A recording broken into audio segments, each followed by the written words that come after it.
உங்கள் favourite TV ஷோக்களை இனி miss பண்ண தேவையில்லை. ZEE5 இல் முற்றிலும் இலவசமாக காணுங்கள். இங்கேயும் எப்பொழுதும். மிஸ்டர் மோகன், ராதாவுக்கு ரொம்ப டீப் ஸ்ட்ரெஸ் ட்ராமா ஏற்பட்டது. ரொம்ப ஆழமான அதிர்ச்சியில இருக்காங்க. அவங்களோட மனநலம் கொஞ்சம் கூட நல்லா இல்ல. நீங்க சொல்றது கரெக்டா டாக்டர் சார். அதிர்ச்சியில தான் ராதா இருக்கா. ஆனா ஏதாவது ட்ரீட்மெண்ட் இருக்கும்ல, இதுல இருந்து வெளியே கொண்டு வர ஏதாவது வழி இருக்கும்ல, அது என்னன்னு சொல்லுங்க ப்ளீஸ்.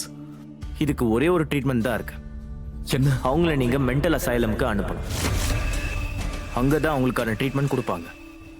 டாக்டர் நீங்க நீங்க என்ன என்ன சொல்றீங்க? ராதா என்னோட மனைவி.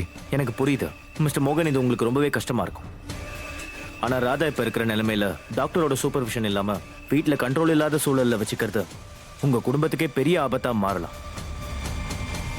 நான் சொல்றதை கேளுங்க. ராதா சீக்கிரமாவே சரியாகணும்னா சீக்கிரமா அவங்கள ஒரு நல்ல மென்டல் அசைலம்ல சேர்த்துருங்க.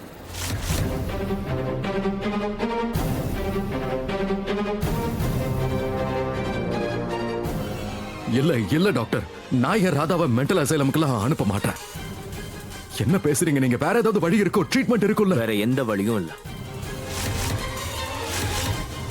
ராதாவை மென்டல் அசைலமுக்கு அனுப்பிதான் ஆகணும். ஏய் டாக்டர் சார்,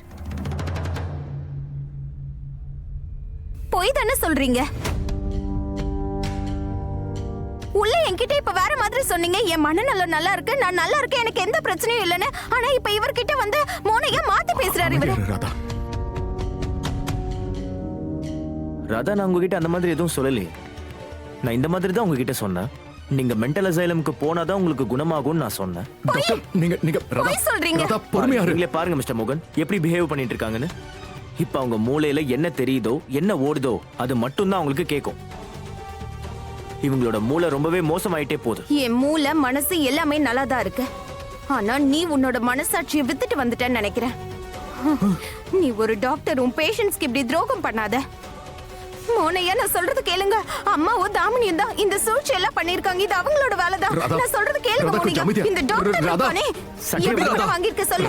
உன் மனசாட்சி எவ்வளவுக்கு வித்த சொல்லு. அவரை விடு ராதா, என்ன பண்ற? உன் மனசாட்சி எவ்வளவுக்கு வித்த சொல்லு. நீதான் பைத்தியம், நான் பைத்தியம் கிடையாது சொல்லிட்டு அவ்வளவுதான். அமைதியாயிரு. உன் மனசாட்சியை வித்துட்டு நிக்கிற நீதான் பைத்தியம். என்ன பைத்தியம் சொல்ற? என்ன இப்படி பண்றாங்க? போதும் ராதா, போதும் போதும்.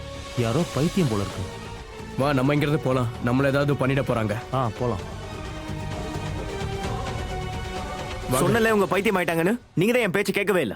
டாக்டர் உங்களுக்கு என்ன மூளையில குழம்பி போயிருக்கா? ஏன் சும்மா பைத்தியம் பைத்தியம் தூண்டி விடுறீங்க? நான் பேசிட்டு இருக்கேன். இந்த ஆளு நான் பாத்துக்கிறேன். நாளை சாத்துனா உண்மையை உளறிடுவான். இப்பவும் ஒண்ணு கெட்டு போகல மோகன். இந்த பொண்ணை பைத்தியக்கார ஹாஸ்பிட்டல் அனுப்பிடுங்க. இல்லனா உங்களோட குழந்தைக்கு, உங்களோட அப்பா அம்மாக்கு, இன்ஃபேக்ட் உங்க மொத்த குடும்பத்துக்குமே இவங்களால பெரிய ஆபத்து ஏற்படலாம். என் குடும்பத்துக்கு என்னால எந்த ஆபத்தும் கிடையாது. ஆனா உனக்கு என்னால ஆபத்து இருக்கு. நாளை சாத்துனா எல்லாம் சரியா போயிடும். என்ன விடுங்க மோனையா, விடுங்க. ராதா கொஞ்சம் என்ன பாரு, என்ன பாருன்னு சொல்றல. ராதா யாரோ ஒருத்தர் சொன்னா அது அப்படியே உண்மையாயிடுமா என்ன? என்ன பொறுத்த வரைக்கும் நீ என்னோட அதே பழைய ராதா தான். எனக்கு நீ மாறல, உனக்கு நான் மாறல ராதா. மோனையா, இந்த டாக்டர் என்ன பைத்தியக்கார ஆஸ்பத்திரிக்கு அனுப்ப சொல்றாரு. அவர் சொன்னா உடனே அனுப்பிடுவாங்களா? நான் உன்னை எங்கேயும் அனுப்ப மாட்டேன். ஒருவேளை நான் உன்னை பைத்தியக்கார ஆஸ்பத்திரிக்கு அனுப்பிட்டா அப்புறம் நான் எப்படி இருப்பேன்? நான் எப்படி உயிர் வாழ்வேன்?